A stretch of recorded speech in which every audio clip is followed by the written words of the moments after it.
မင်္ဂလာပါခင်ဗျာနေ့စဉ်မိုးလေဝသသတင်းကနေပြန်လည်ကြိုဆိုလိုက်ပါတယ်ဒီနေ့ကတော့2026ခုနှစ်ဧပြီလ10ရက်နေ့ဗုဒ္ဓဟူးနေ့ပဲဖြစ်ပါတယ်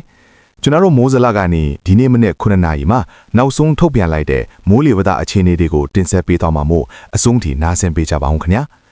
ကဲကျွန်တော်တို့ပတ်ဝန်းကျင်ကိုကြည့်လိုက်မယ်ဆိုရင်ကပလီပင်လယ်ပြင်နဲ့ဘင်္ဂလားပင်လယ်အော်တောင်ပိုင်းမှာတင်းအတင်းအတင်းဖြစ်ထွန်းနေပြီးကြံဘင်္ဂလားပင်လယ်အော်မှာတော့တင်းအနှဲငယ်ဖြစ်ထွန်းနေတာကိုတွေ့ရပါတယ်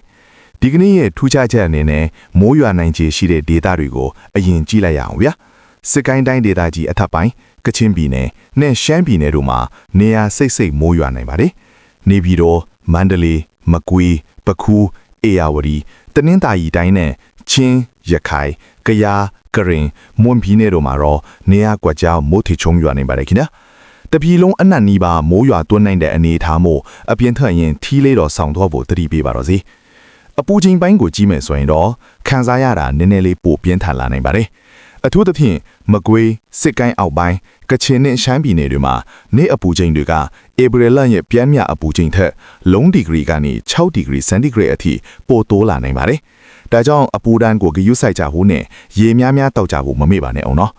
ပင်လေပြင်ခရီးသွားလာနေတဲ့မိဘပြည်သူတွေအတွက်ကတော့မြမကမ်းရိုးတန်းတစ်လျှောက်နဲ့ကမ်းလွန်ပင်လေပြင်မှာလှိုင်းအသင်းအတင်ရှိပါနဲ့